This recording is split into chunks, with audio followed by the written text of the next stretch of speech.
So I would just like to echo David's sentiments and welcome you all to this, the 2020 AGM of the Friends of Sunrising, this being the 7th such AGM that we have effectively thrown open to the public, to the Friends, which, as you can see, because you're still at home, is not this year taking place in the customary surroundings of Tyso Village Hall, but online.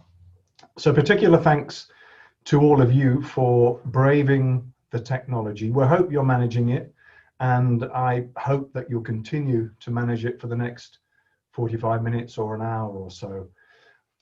Arguably, one of the silver linings of doing the AGM this way is, of course, that it enables the participation of those of you who, prior to this, in previous AGMs, have not been able to attend for reasons of health or mobility or simply geography if you live too far away.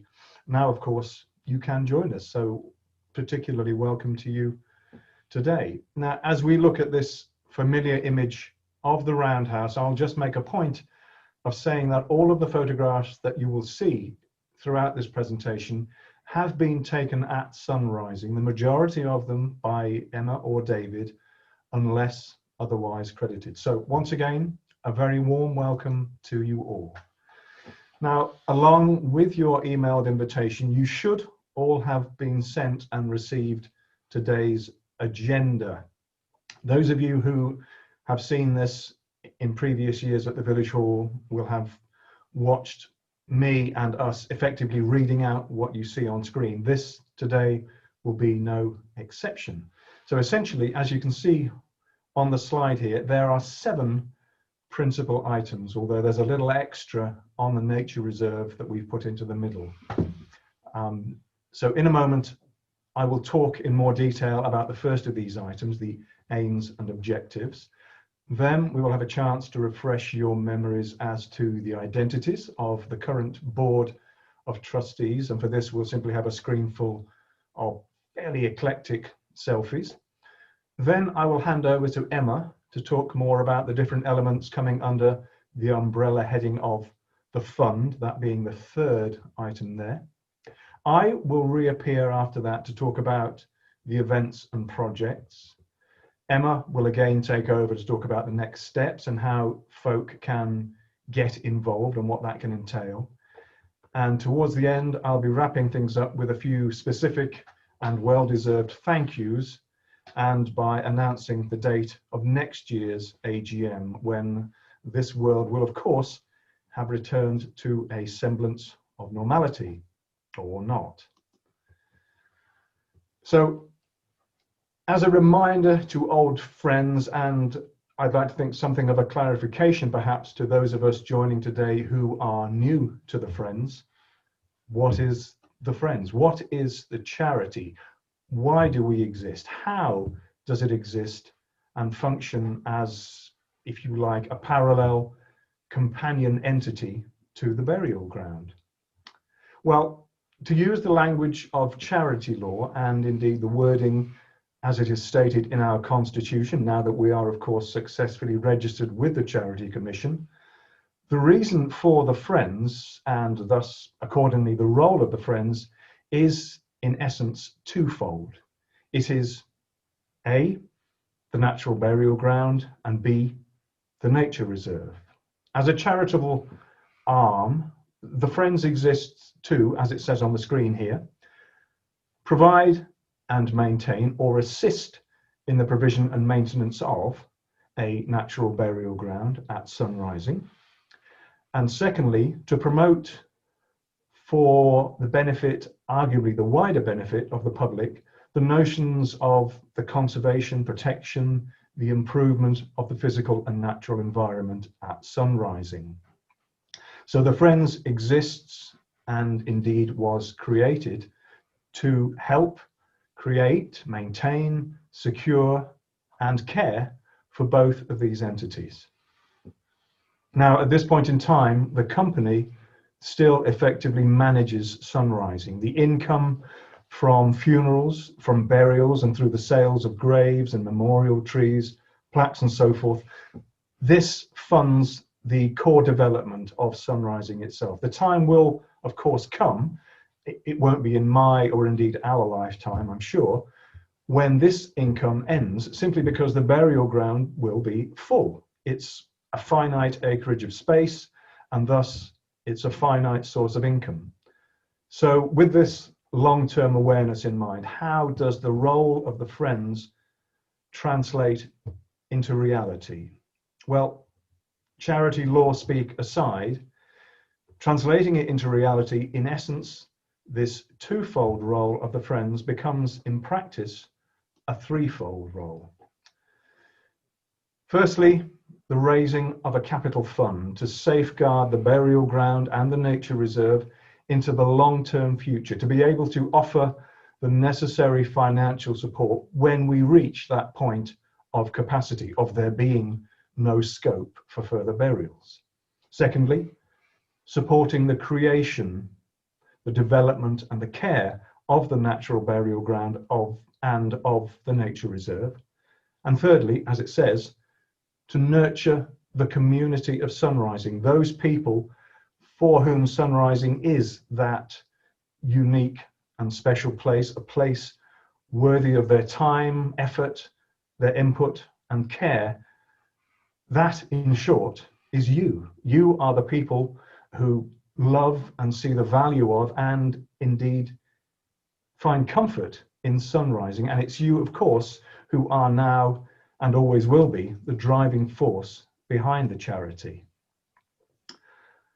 A quick reminder then of who we, the current Board of Trustees, actually are. Half a dozen of us. Most of you will have met us anyway, so I'll leave you with the challenge of matching the faces to the names. Now, at this stage, as I've said from the outset, it's going to be a bit of a co-hosting tag team affair. I'm going to pass over to Emma.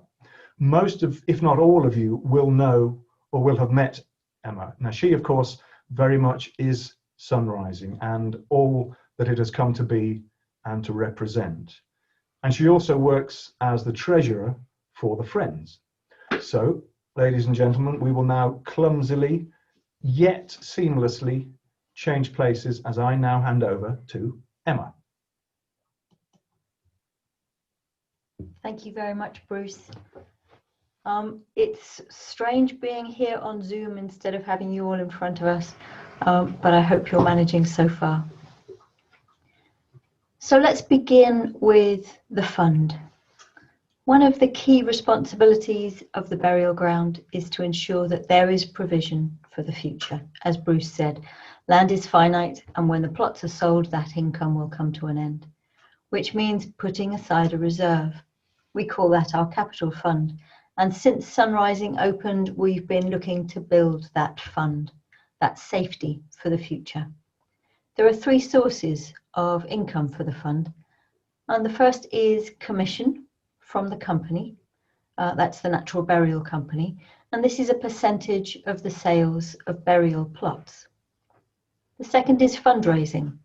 That includes your subscriptions to become friends, your donations, legacies, fundraising events, and sales from products like honey, cards, and key rings and lapel pins and all the other wonderful little bits and pieces that we have. And the third is those administrative extras, which are a bit of a gift, including gift aid and interest from investment. So let's have a look at that fund in detail. First of all, I'm going to see if I can, yes, get the laser pointer. I've got it, here it is. Okay, Watermint and that beautiful painted lady, just where I was trying to find the pointer. So here's the fund total. As you can see, going all the way up over the years from where we first began the burial ground reserve. Right, so this was the total to the nearest £1,000 at the end of our financial year, at the end of August. So despite the problems of 2020, or perhaps in part because of them, the fund has done well this year. I'll explain how and why in a moment, But let's look first and just acknowledge that curve. It's a good steep curve and it's getting steeper. That reflects the growing community of sunrising. More burials, so more commission, more families, so more friends, and also more interested in the nature reserve and the increasing value of the nature reserve. At last year's AGM, we were looking at 78,000 and we were looking hopefully that we might break the £100,000 mark. And as you can see, we did. This is my cue for the silly picture. Here we go. Thank you very much. And so let's just have a quick look at how that fund is broken down. The commission then is in blue. You can see it's the base, the foundation of the fund in many ways. When we set up in 2006, down here, we put aside some money from each plot sold, but we didn't begin the Friends, we didn't constitute the Friends until 2009. So that first figure is a backdating back to 2006. And you can see a gentle rise over our first years. The major difference here is that in 2016-2017, we had repaid our initial loans, we had bought the freehold of the land, and we had also bought out our former partner Mark. So David and I were able to rejig how the funding worked, and we increased the percentage going to the Friends from 2% to 10%. You can see then with a bit of back payment, it jumped, and then it's steadily been rising. In green above that is the fundraising. That's your subscriptions and donations. It's events, projects, sales, and everything else that basically is your wonderful generosity and support. On top of that is yellow. And the yellow is the administrative extras, gift aid. You can see there's no gift aid here. That's because in 2018-19 we claimed for 2 years. And we've got more here, that's gift aid and interest, when we have this new element, which is interest on our first investment bond. Let's then have a look at subscriptions. And a thank you to Craig for that beautiful photograph of blackthorn blossom in March or April. Subscriptions. We've now almost 1,200 people laid to rest at Sunrising. So to have 277 friends, subscribing friends, is a really good percentage. You'll see here that at the base, we have a steady figure of those who are becoming new friends, and a wonderful positive number here of friends who resubscribe each year.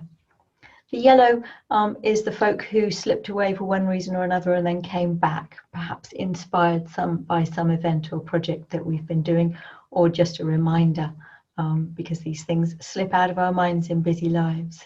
So thank you, 277 of you, excellent. The Friends donations and subscriptions.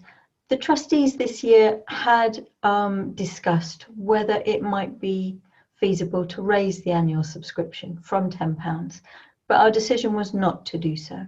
This is partly because of the economic climate and increasing economic problems, unemployment and so on, but also because those of you who think that £10 a year is still very low do tend to generously add more, and in that way it feels fair. So at the bottom you've got, this is our subscriptions, £10 a year, and on top of that, the yellow on top of the orange is the donations that were given at the same time as subscriptions. In other words, the extra that you've added on. Thank you so much, that's just brilliant. As the charity becomes more established, and now that we are a registered charity, we feel that people could well be feeling more comfortable about including Sunrising in their will. Why? The reasons why we would do so. If a loved one is laid to rest here, then what better gift than to help secure their final resting place? If you yourself intend to be laid to rest here, then including a bequest to the friends in your will is about your own future. Yet your children, your grandchildren will also benefit, and all those who will come to visit you in decades to come. But also, and perhaps most importantly, a legacy goes towards keeping this increasingly valuable nature reserve a place that continues to be important ecologically, a real haven, long-term, for wildlife.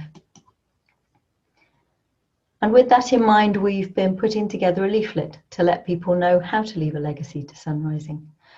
If you would like information or a copy of the leaflet when it's published, please do let me know. It will cost a couple of £100 to get it printed, but we feel hopeful that it will be a worthwhile spend and that it will more than earn its way.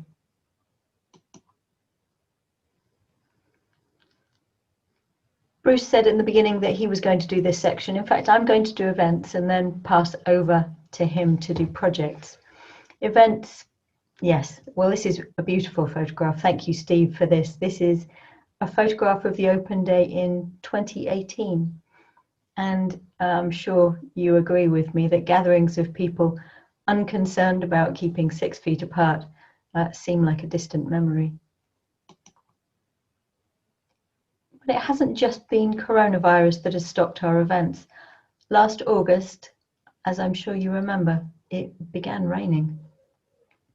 That's a lovely shot, isn't it? It was worth getting absolutely soaked through to get that picture, looking down over sunrising over the roundhouse. And it really didn't stop raining from August through until April.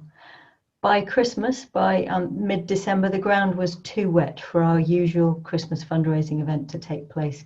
We just couldn't afford to have cars on the grass or indeed to put up the marquees. Thank you to everyone who donated mince pies and other Christmas fare. Some of that was used on Christmas Day when David and I held our usual Christmas morning presents at sunrising with coffee and mince pies. And some went to food banks. So thank you for your support. It was a shame to have to cancel. The event that we did manage to hold was our quiz night in Tyso Village Hall, just before lockdown in mid-March. This is a photograph of the proceedings, and thank you very much to Dave, the quizmaster, and our trustee Jane for all her hard work. And indeed to all the volunteers who helped out in one way or another, setting up tables, putting things together. And thank you to each and every one of you who came along on the evening. It was a really successful evening, full of laughter and companionship, and I'm sure we all learnt something as well. And it brought in a good amount. Here you can see it raised over £700. That was from ticket sales and the raffle. Even though we did provide you with a wonderful feast, it's always lovely when people appreciate and give good feedback about the food, and some lovely Spanish wine and beer and things like that. We are looking at a possible quiz online in the spring if lockdown or travel restrictions continue. But we would very much like to do another one in the village hall because it was so much fun, perhaps in 2022. Then lockdown came, and slowly we cancelled events until eventually we decided to cancel all the events for the rest of the year. Our open day was the first casualty. Although this is usually held as part of our music recital, this year we had decided to split them up, allowing the open day to focus solely on people who were coming to learn about sunrising. And with that, we had plans to do quite a lot with dying matters and their material, leaflets, and supporting material for those facing grief and going through grief. It's a national charity, and we will be doing more with dying matters in the future. There would have been a refreshment stall raising money for the Friends. So in terms of the Friends, apart from the lack of support in terms of the community, that we had to lose by cancelling the day. We also lost some on fundraising. And that music event for 2020, which we'd split up from the open day, was another of our Jazz in the Roundhouse events. These are usually important fundraisers, our music events. Although it's free for people to come along, the funds come from the refreshment stall, laden as they are with cakes made by, provided by and sold by wonderful Friends volunteers, and of course bought and eaten by all of you. We hope this isn't outright cancelled, but postponed. The band were very sweet and didn't insist on taking some money for the cancellation. They just hope that they can come along next year or perhaps the year after. To have Jazz in the Roundhouse is always a wonderful afternoon. This is another event that is definitely postponed rather than cancelled. It will be held, we hope, in August 2021. Peter Cranswick, renowned naturalist of Slimbridge Wildfowl Trust, so difficult to say that, Wildfowl Trust, will be along to give a short talk in the village hall, followed by a guided moth night at sunrising. Some of you can come around with me and my bat detector, and some will go from moth trap to moth trap, where the moth experts will be finding the moths, identifying them and letting them go. Although not a fundraising event as such events are really important as part of the nature reserve and sunrising community involvement. This pale egger moth on the silver birch is a fantastic photograph, isn't it? Taken by Alan Pryor. AGM 2020, Saturday the 5th of December, is today, and we should, of course, as Bruce said, be in the village hall face to face. But we're here on Zoom, but part of what we couldn't do was the Warwickshire Wildlife Trust talk that we had scheduled for after the AGM presentation. We do hope that we'll be able to reschedule that for another year. What kind of talk we schedule for after the AGM each year, or indeed for another gathering in the village hall or elsewhere, if and when we have more face-to-face gatherings, is an interesting question. We have had talks on owls, on bees, on funeral celebrancy, and on sunrising itself, on the creation of the nature reserve, on sunrising at 10 years. If any of you have any thoughts of what you'd like for talks in the future, do let me know. We'd be interested to find out what's popular, and we'll do what we can to get people in. Our planting weekend. This is an event that we feel we can manage, and we can do so ensuring that you are all safe. It will be a booking basis with pre-orders rather than just turning up as usual. So you will need to let me know what you want and book in a particular slot. Don't worry about remembering the dates now. You will be informed by email or keep in touch with the website events page. This is a fundraising event, only in that we have Friends products on sale. And here you can see Bruce with our stall, but also volunteers, friends who are helping out on the day. We have 200 or 300 perennials, 2,000 or 3,000 bulbs, all native wild flowers. And we encourage families to come and to buy them for putting on and around the burial areas, on around graves. But the more families are able to plant successfully, the more wildflowers actually come through, and the wildflowers then bring in the bees and the insects and butterflies and so on.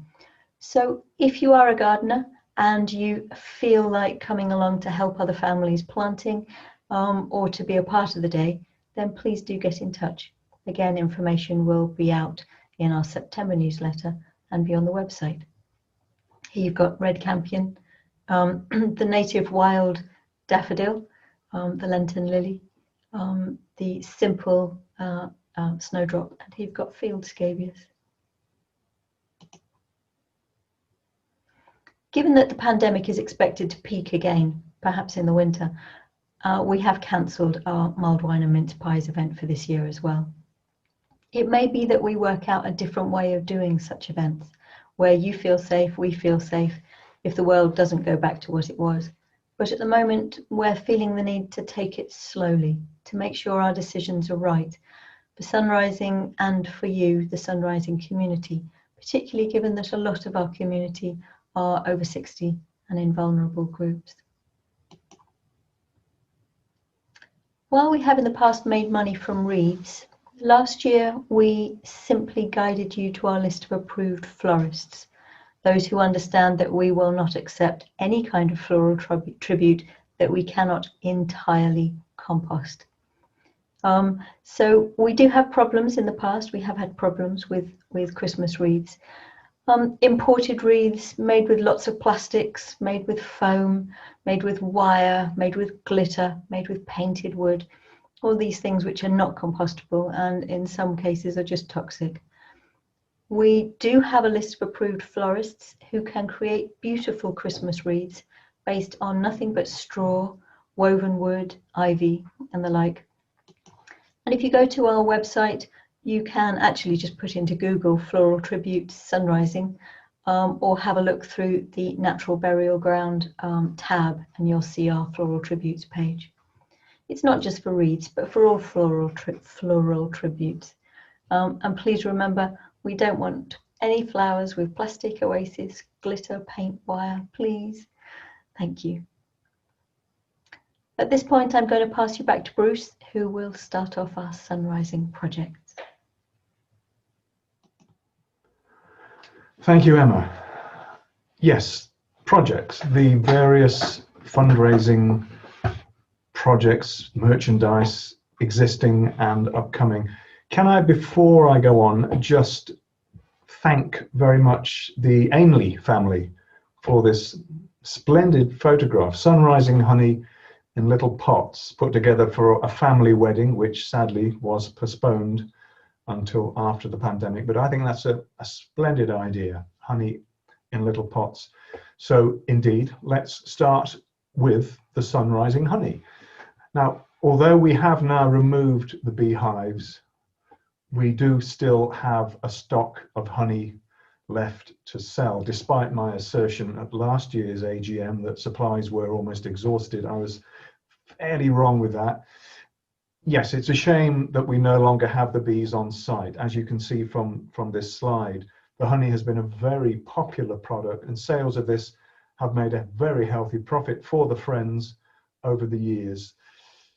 The bees were, we found, becoming slightly territorial and were clearly developing a fairly robust manifesto in respect of who they felt should be allowed near to the hives on site. Now, their view was, we felt, somewhat at odds with our own more welcoming attitude.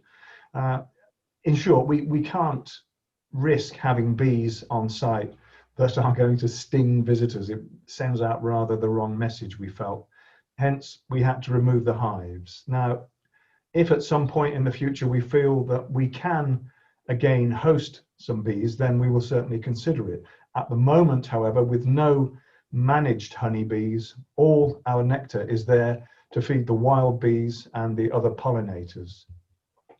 Incidentally, we can't send honey by post, so if you would like some, you simply need to get in touch, let Emma know whether you'd like perhaps to come to the cabin and buy some. It's not a problem in that respect.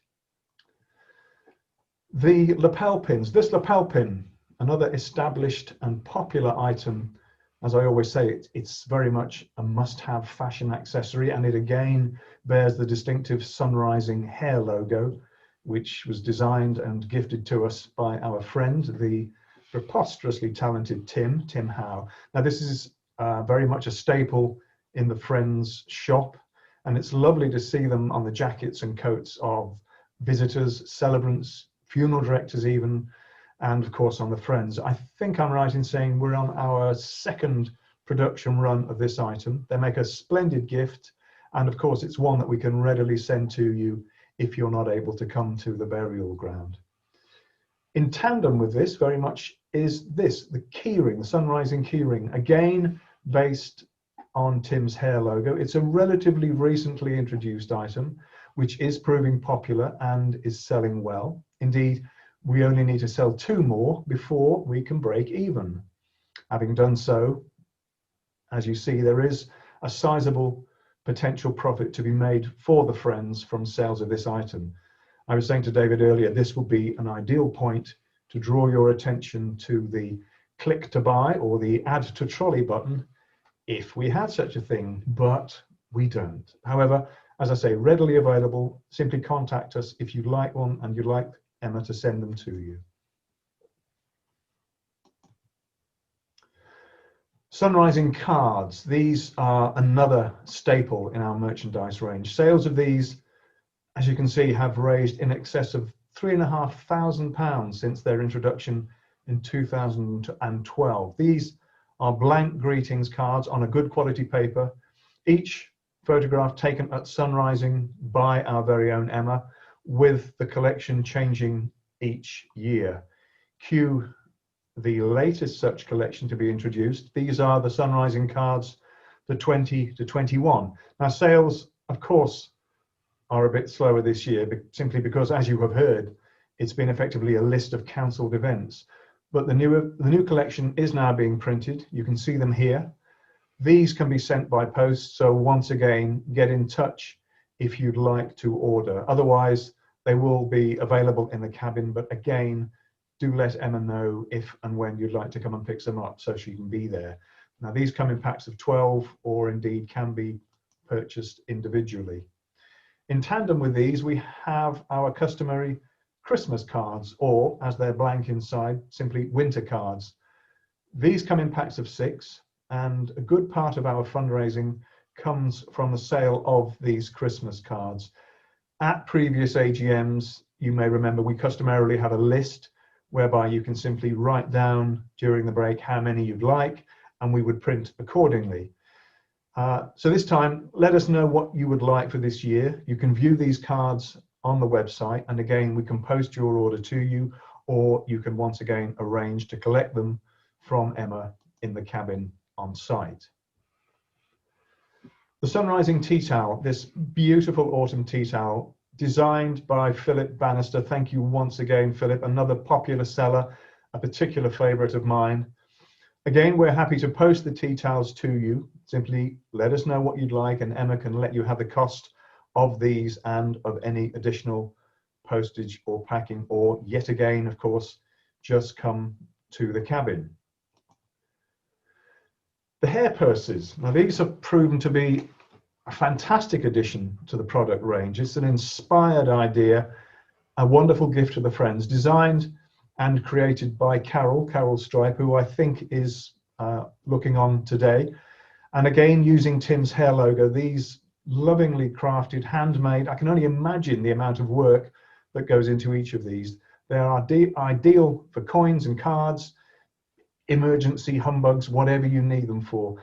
And this sort of support is amazing. It means that for every purse sold, 100% of the profit goes to the Friends. So thank you again, Carol, for your sterling needlework skills.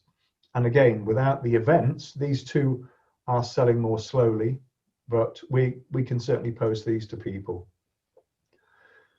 Another hugely popular product that sells out very rapidly, the jams, the jellies and chutneys made by Jonathan Fletcher. With these, as with the honey, unfortunately we can't send these out by post, but I know Jonathan has been picking fruit at Sunrising, the blackberries, the crab apples, the sloes and so forth, and is making more of these wonderful preserves. Now, these will be available, we're hoping, at the planting weekend, at the tree planting weekends, and as ever, by arrangement and collection from the cabin. Again, this is a true gift to the Friends. It's inspired creativity, with the proceeds going directly to the Friends.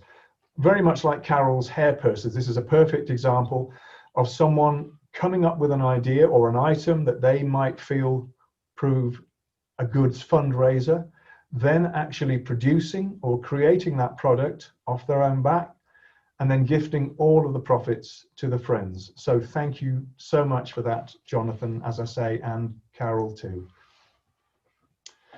Now, the Sunrising Perennial Calendar. This, another inspired idea from fellow trustee Jane Townsend. Instead of our previous calendar, our last one in 2018, which of course had a limited sale period simply because it was designed for that single year. Now this is a perennial calendar, the kind you can use for anniversaries, birthdays, and other annual events, effectively ad infinitum. Richard Ellis is a Tyso photographer who has taken some stunning pictures on site at the burial ground and who has given us these photos to use for fundraising purposes as we saw fit. Furthermore, Jane's cousin Wendy, who works for a printer, is doing the first run of these pro bono. So again, all the proceeds will go to the friends. The calendar itself will be produced on a good quality paper with a spiral bind and a hanging hook. They'll be priced at £12 with a further £3 postage and packing if you want us to send it to you. Now at the moment, we are only taking pre-orders rather than payment for these. The calendar is still slightly a work in progress as we're still finalizing in conjunction with Richard the final choices of images and fine-tuning the reproduction of those. So if you are interested, again, just drop us an email or check our web page. Just type Sunrising Perennial Calendar into Google, or you can find it through the friends on the website. So where are we going exactly? The children's book. Now this is a project that took a while to complete, from initial meetings back in, I think, 2015, when a writers group came together. They engaged the services of an illustrator, right up until the publication of this book last year, 2019. This is a lovely, gentle, timeless story. It's geared towards children, their understanding, or perhaps lack of death and of the myths, the fears, the often voiced misconceptions surrounding death or the loss of a loved one. It's intended as an aid to helping youngsters come to terms with death and burial, and to help them reach a better understanding of the impact of death. And I feel this book offers, within a delightful yet a structured narrative, almost a suggested avenue for perhaps broaching to a child or to children that delicate subject of dying or of losing someone close to them. And here then are the talented folk responsible for bringing this project to fruition. Many thanks to Barbara, Joe, Sean, Simon, and to Philip. Now with lockdown, of course, sales have been slower than we would have liked, but it is selling. Reviews are very favourable and are showing just how well this book is being received. Once the costs are covered, the profit will come to the friends. So as I say, a beautifully crafted, a wonderfully illustrated labour of love. And again, further information on how to obtain copies of this book can be found on the website. Slow sunrising. Now, with so many people unable to get to sunrising through the tight restrictions of lockdown and the ongoing shielding, we got to thinking whether we could perhaps combine fundraising with giving people a feel, as it were, for sunrising, for the burial site. This slow sunrising idea emerged with Emma simply walking around sunrising, making the video, and then David subsequently editing the footage. The result is effectively a virtual visit to sunrising and a walk around in the company of Emma on a sunny day, filmed back in July of this year. For those of you who haven't seen it, it can be found on the Friends tab of the website, or again, simply Google Slow Sun Rising. Now, there is also a donate button beside it if you feel like contributing. You can see from this slide that many have done just that and made some very generous donations. People have said it's a video that you can go back to again and again. So it was produced as something of an experiment, but it has clearly worked and has proven very popular. I know Emma and David are planning to do a few more over the coming year, hopefully showing the differing seasons at Sunrising. So we will, of course, keep you posted. I will now again hand over to my co-host, Emma. Hello again. Thinking about the slow sunrising video, I met a family the other day where one of the ladies said, there was a video where someone was walking around telling you the name of every single weed on site. There are no weeds at Sunrising. It's all wonderful wildflowers. So as Bruce said in the beginning, although the Nature Reserve is not formally a part of the agenda, we felt that perhaps it should be. And particularly this year, when we don't have a nature talk to follow the AGM presentation. Trustees and friends are increasingly involved in this part of the Sunrising project as well. And as the Nature Reserve grows in importance and value, it is not just those connected with the burial ground, but also naturalists and conservationists who are getting involved and subscribing to the Friends. In terms of developments then, let's begin with what we call Michael's Meadow. Michael's Meadow is an 1.5 acres of what used to be grassland in the southwest of the site. You can see it encircled here. There you can see it. In fact, that picture was taken in late July 2017. The hay had been taken off in late June, and the grass was just starting to come through and greening up, thickening up again.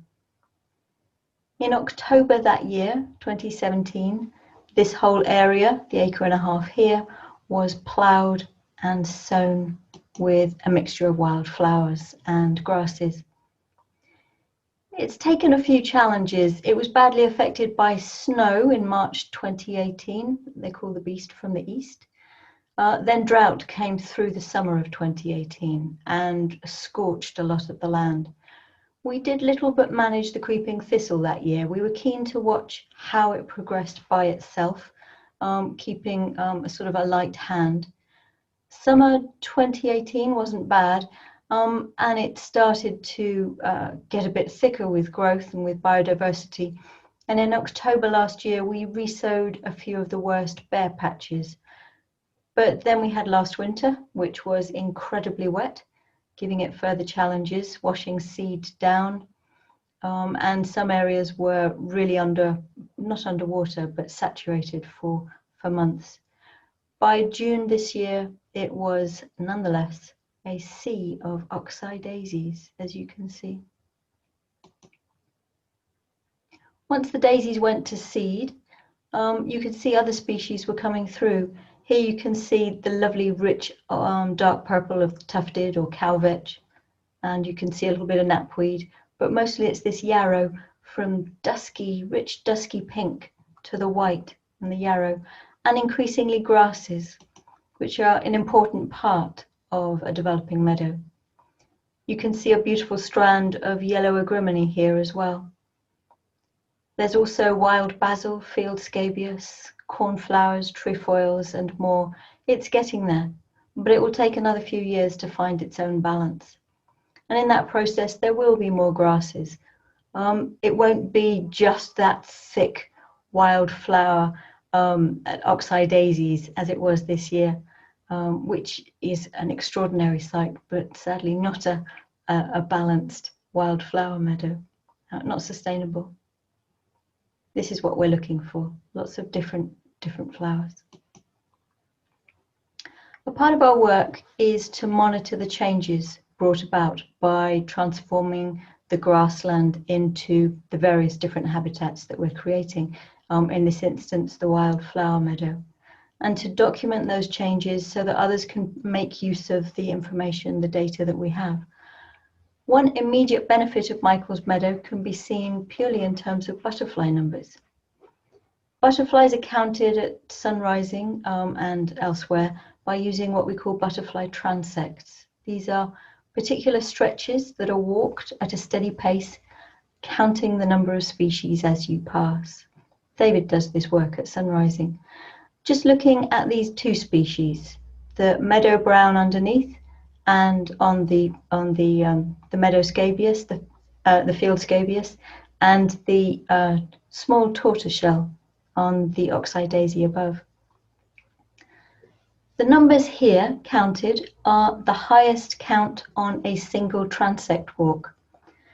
In other words, it's not how many butterflies were counted in a week or a month or the season. It's in one single walk. That's the number of that species of butterfly that was counted. And just these other two species are here, although many other species were, of course, counted. In 2017, the number is effectively 0 on the grassland.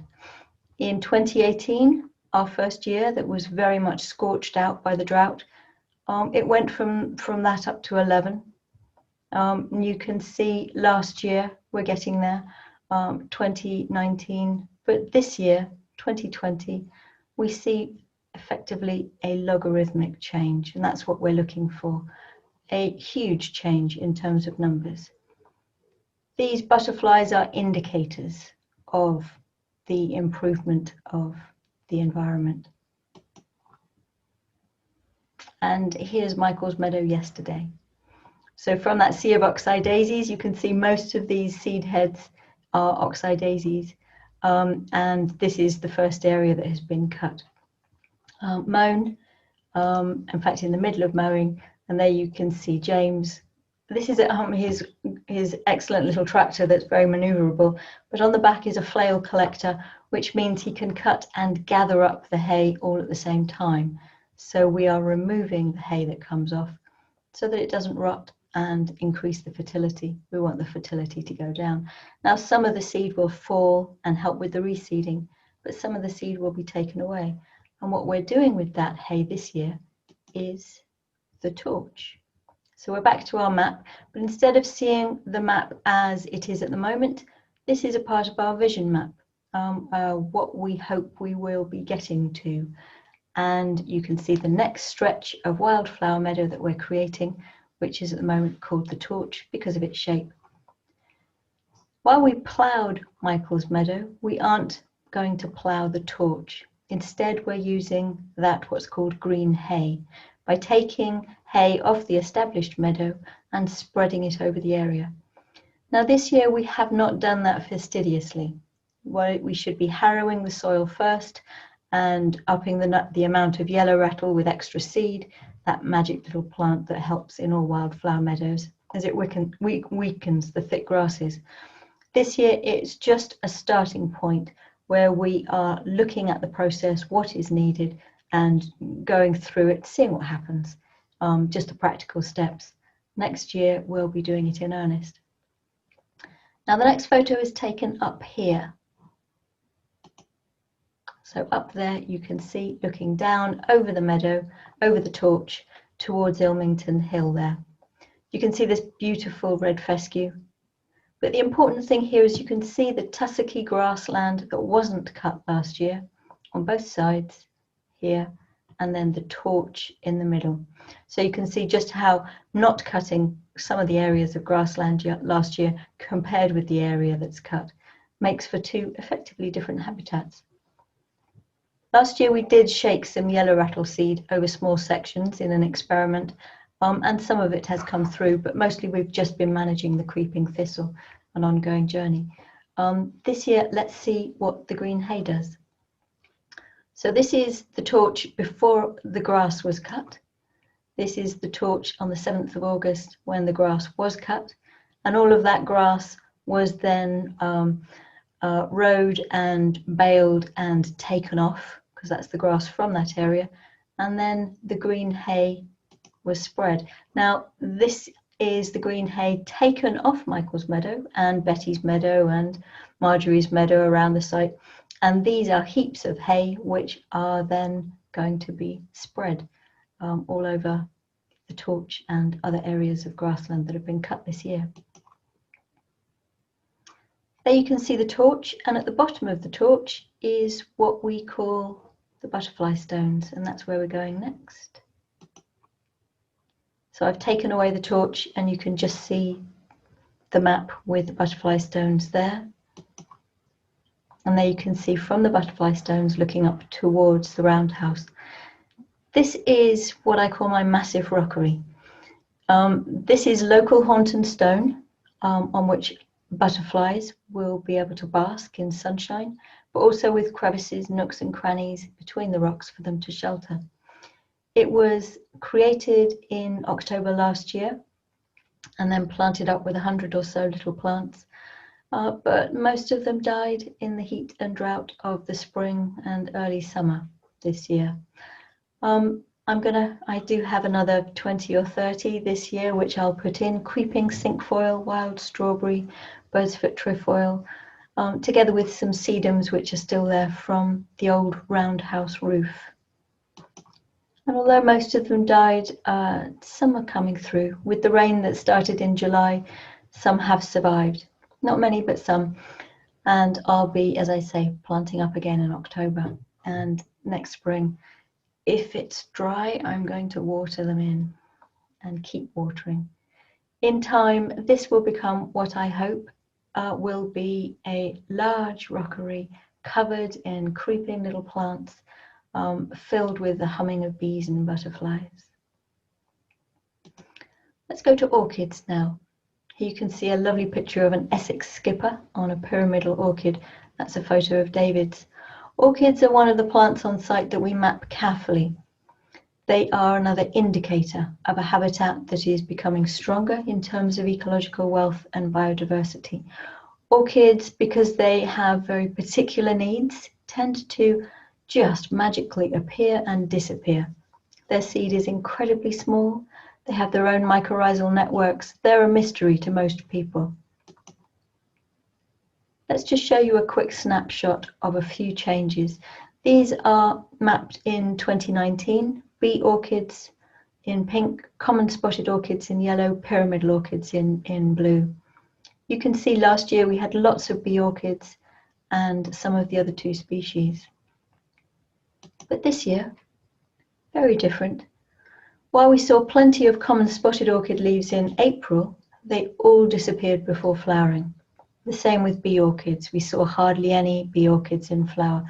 We think it was either the heavy May frosts, we had hoar frosts for 2 or 3 days in May, and or the heat and drought of that same month. But the pyramidal orchids did well. Note we're only showing you a map here of the southeast side of sunrising. These are woodland burial areas. This is Liliana's wood and Seth's wood.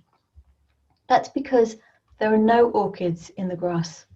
There are no orchids in the grass field when we arrived, and there are none at sunrising in areas that we haven't been developing.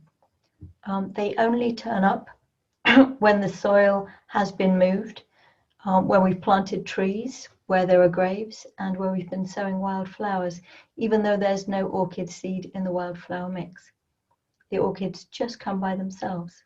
It's another big plus for the Developing Nature Reserve and an indicator of progress. Orchid monitoring, you may see at different points little pea sticks with, or you may have seen them with little plastic tapes of different colours. It's a bit tatty and we're looking at improving this system, but it allows us to put a marker where an orchid was last year so that the following spring we can see if it comes up in exactly the same place. If you do see the little markers, please don't move them. You may like to watch this little story of a pyramidal orchid. You can see it coming into bud and into flower. And this is a measure of the patience it takes to monitor orchids. Sitting in exactly the same spot to take a picture from exactly the same angle as it changes over the course of 2 months. Beautiful. Bats. This year a fellow from Warwickshire Bat Group came and gave us some excellent advice with regard to bats at sunrising.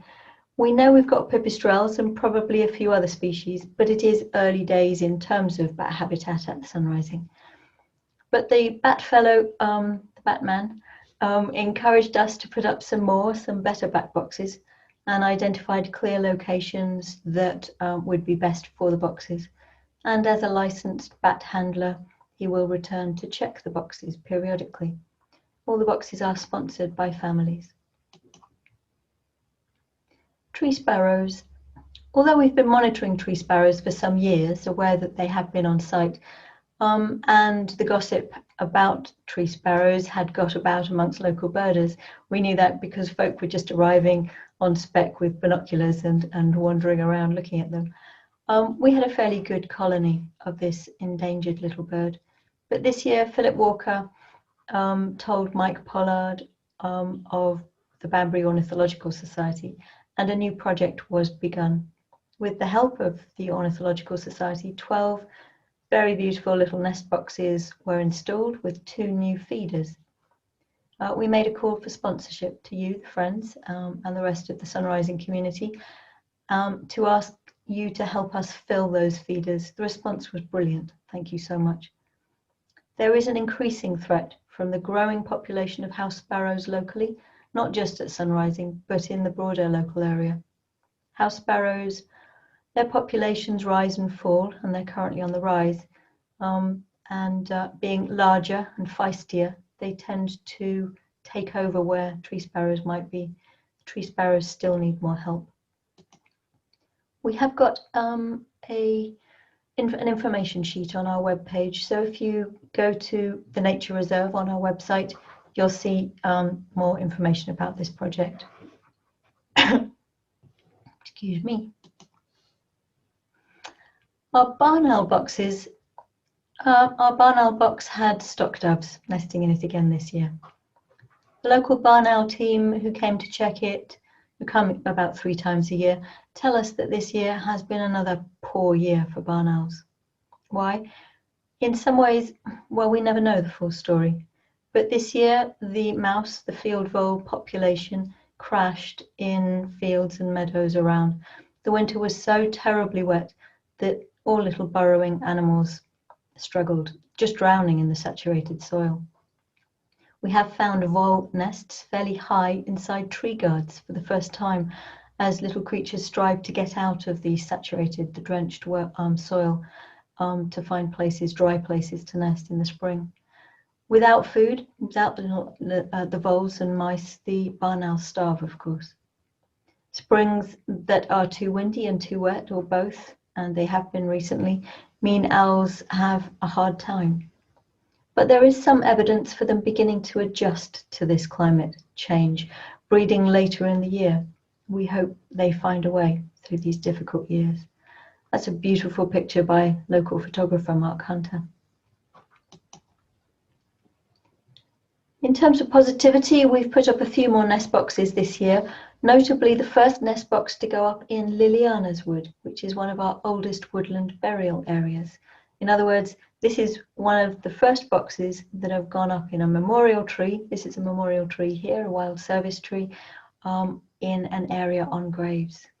It was wonderful to see birds starting to use these new copses of woodland a few years ago as the trees grew big enough, and now we're able to put nest boxes in them. So it's brilliant to see the trees, the woodland growing, and we hope little birds will nest in there too. Moths. Some people don't like moths, but moths are perhaps the most closely and expertly monitored creatures at Sunrising. As really important indicators of climate change and the health of an ecosystem, this monitoring is brilliant for the ongoing records of the developing nature reserve, but also for the local environment. As habitats are being degraded elsewhere by development, species seriously declining, Sunrising has increasing numbers of moths and increasing numbers of species of moths. We have Alan Pryor and his colleagues to thank for their regular surveying of this information. And although some of you think moths are dull, fluttery little things, here are a few of our amazing residents. This is a feathered gothic. This is a ruby tiger. That's a herald. And this little creature here is called a leopard. Peach blossom, a barred straw moth, a yellowtail, so fluffy. That's a blue bordered carpet. And down here, looking straight into the camera, is a feathered thorn. Just amazing. So although we don't have statistics clearly accessible for this year as yet, for 2020, from 2014 to 2019, 27 moth night surveys were held at Sunrising. That's 529 different species have now been counted, and that makes amazingly over 17,000 individual moths. Our wildlife pond has been of particular interest this year. Because of all the rain last autumn, we were unable to stop the inflow of water into the pond from the field drains, ditches and off the land itself, and the pond level was just too high by the time we wanted to clear the seasonal growth in October, as we normally do every year. As a result, this year the amount of open water in the pond is significantly reduced. If we fail to clear it this autumn, we may well just lose the pond next year. It will just go under the throng of reeds and rushes. The major loss is very few dragonflies compared with previous years. That's because dragonflies are drawn to the reflecting light of open water for courting and mating. The winners, well, the moorhens enjoyed the fact that there was more cover, and they had chicks, which was lovely. There are lots of damselflies, and in fact butterflies. The profusion of water mint around the edges of the pond meant plenty of butterflies. Here you can see meadow brown, the small tortoiseshell, two gatekeepers and the peacock, and other butterflies, of course, all on water mint. Droning. This was a project we undertook last March, just before or just as lockdown was creeping in, using very high-tech equipment. This fellow, in his reflecting jacket, placed squares around the site, these yellow-rimmed squares, which he left there for a certain amount of time until they connected to satellites and showed him exactly to within inches where they were on the face of the planet. He then flew his drone to create a photograph of the site, a number of different photographs, which could be connected then to those exactly pinpointed locations. And the photographs were of an extraordinary accuracy. This wasn't done for fun or for the nice pictures, but to allow us to map the site more accurately, perfectly. So high-tech, the image generated has extraordinary detail. Here you can see the torch. You can also see areas of grassland that we cut last year. You can see the paths that were mown. And you can see burial areas. You can just about see the trees planted on graves. But you can also see the ridge and furrow, that residual ridge and furrow, which wonderfully, for the first time, we are seeing that the ridge and furrow has survived right the way through burial areas where we thought it was lost. So high-tech actually meets low-tech. Here are white paper plates on pea sticks, which we used to mark out specific points. Actually, they are our grid points for our burial areas. So these showed up on the drone map, and they are now very, very specifically located. And if we go back to that map, I can show you just how we're using it. These are, if I can click the right place, burial areas. So you can see the map, and then you can see burial areas mapped onto that. You can see burial areas that are actually used, some which are full, like down here, but also burial areas which aren't yet in use. And of course those will grow, but now we've got a starting point. It helps us to grid our burial areas with real accuracy. It also helps us manage space for forecasting.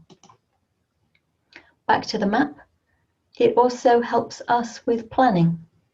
So you can see the original map again, and there you can see what we call our QGIS map, the map that we use every day to adjust things, and looking where we're planning for the future. So back to that map and the planning map on top. Very cool and very useful. Which brings me on to next steps. So next steps at sunrising. Many of you will have seen this map. It was created last summer and is now on the interpretation board by the main car park. And that's what we call our QGIS map. Tech people will know what I'm talking about. This is the map we're always updating. And some of you may have wondered why there's a blank area up in the top right corner, the northeastern corner. So let's take away the vision there and go back to what is already in place. So that's where we are. As we begin to use burial areas that are closer to the top car park, it's starting to make more sense to use that top car park more. Indeed, over the coming few years, we will gradually be moving the main entrance from the bottom up to the top. What is now the main car park will become a secondary car park used by those coming to visit graves and the nature reserve, while the top car park will be used for funerals and meetings. That means that when you come to the burial ground to visit a grave, unless there's some very large event happening, you'll be able to park without feeling you're intruding on a funeral or have no space to park. So here's that top northeast corner. And the first step is to create a little more space for cars. So we've got space in the bottom for about 25 cars and about 20 up at the top. And we're creating an extension which will allow another 20 cars. And in dry weather, a further 20 cars on the grass on the other side. In time, we'll be looking to put up a cabin for meetings here, another eco toilet, and perhaps even a new building for ceremonies and events like another roundhouse or the like. But we'll talk to you about that when we get there. The first step is already underway. The turf has been cut. And with that turf, we've created a bund, which will be planted up with shrubs and trees once it's settled. We're hoping that this will be completed over the next month, just as soon as we can get the local stone we need for it to blend in with the rest of the other tracks. Thank you for your patience. Once this development is complete, the main infrastructure of the burial ground in terms of tracks and car parks will be in place. So there's the car park extension. That's the bund there, which will hide the parking from the rest of the burial ground. And also Robin Wood, which was planted a few years ago. Now it must be about 4 or 5 years old. The trees are coming up to about 6 feet tall. That will also help to hide this area. So once we've put in the parking, there'll be new fencing and gates that come in time. We're coming to the end of our agenda. Number 6, getting involved. Of course, one of the benefits of having extra parking up at the top car park is that we can more easily have larger events again once the pandemic passes. For the Roll of Remembrance or our music, we might have 50 to 60 cars. But there are other ways that you can get involved, other ways that people are involved in sunrising. This photo looks very much like a party of volunteers who came to mulch the little trees last spring before lockdown. So let's go back to what Bruce said in the beginning about getting involved. This purpose of the Friends. It's not just about raising our capital fund. It's not just about being part of the development and care of the natural burial ground and nature reserve. It is also very much about you, the community of people who love and find value in sunrising, and how they can be a part of this nature reserve and memorial project. So nurturing the community of those for whom sunrising is special as a natural burial ground. So an important element of what we're striving to do as Friends of Sunrising is to create a range of opportunities for you to be involved in, opportunities that benefit sunrising and benefit you too as individuals. There are chances to learn how to do new things, but also to find support and friendship with people who may too be going through the same difficult journeys of grief and perhaps have loved ones laid to rest here at sunrising as well. So what opportunities? Well, there's always making cake or serving on a refreshment stall at an event once the events start up again, or giving a few hours on a volunteer day. And here we've got, this is raking up hay, and here this is about the mulching party. And I spoke previously about the planting days, coming to help families plant bulbs and little wildflowers. Right the way through to a more committed gift of becoming a trustee. Now, I know every year we talk about trustees and inviting people to apply to become trustees, to join our little band of our little board of trustees. We keep asking because we're always looking for new energy, for new ideas, new input, new trustees. That's a beautiful picture. That's one of Richard Ellis's, of one of our hares. Could you be a trustee? Well, for me, the most important quality you would need to become a trustee is a real love for sunrising. If you've got expertise or experience in any relevant field, all the better, such as financial investment, charity administration, natural history, fundraising, but most of all, it's passion for the project. Really do get in touch if you're interested. It doesn't matter how old you are, it doesn't matter what your experience is. As I say, it's passion and being a part of our little team, cooperating, learning, and looking after this site. So talking of volunteers, going back to gardeners, please, people who know how to plant tender little plants, soil, let me know if you'd like to come along to our planting weekend. Pond clearing. This picture was taken in November 2018, the last time that we were able to clear the pond. The task this autumn will be even bigger. Let us know if you like to be involved in this very wet, muddy, mucky, heavy work. They always finish, these lads. Everyone who takes part, by the end they are filthy but smiling. And mulching trees.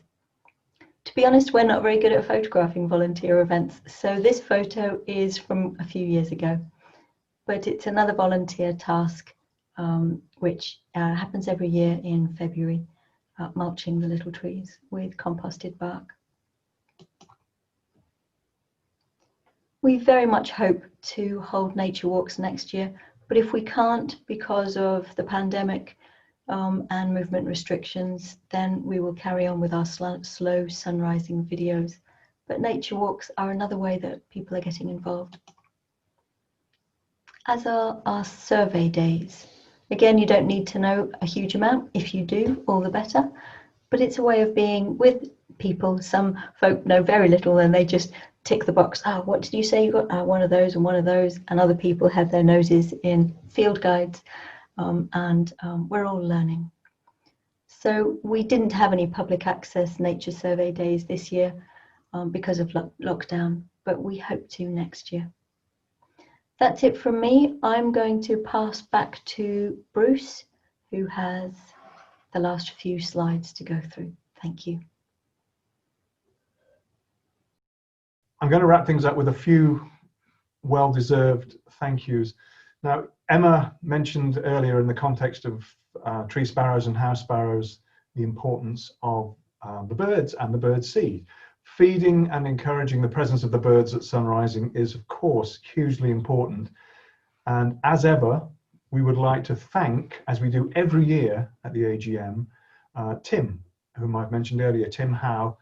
I know for a fact that Tim is not joining us this afternoon because he sent me an email last night saying in no uncertain terms how little he understood the internet. So he's not watching this, but that's no reason why we shouldn't thank him anyway. Not only for filling the mixed seed bird feeders on a weekly basis, but also for his sterling work in keeping them clean and in such good condition, effectively prolonging the life of those feeders.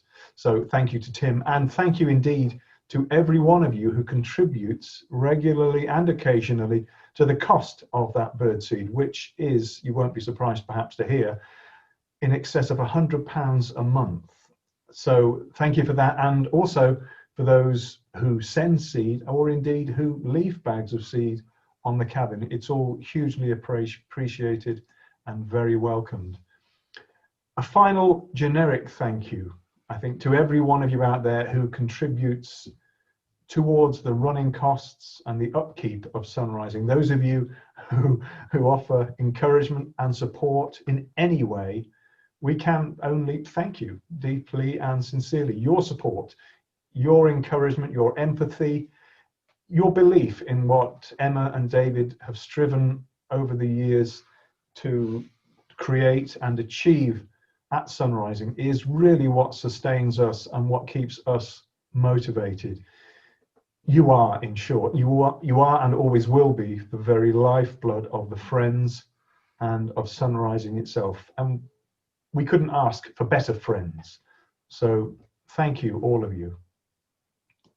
Now, nearly done. Our next AGM, I know you're all on tenterhooks, pens poised.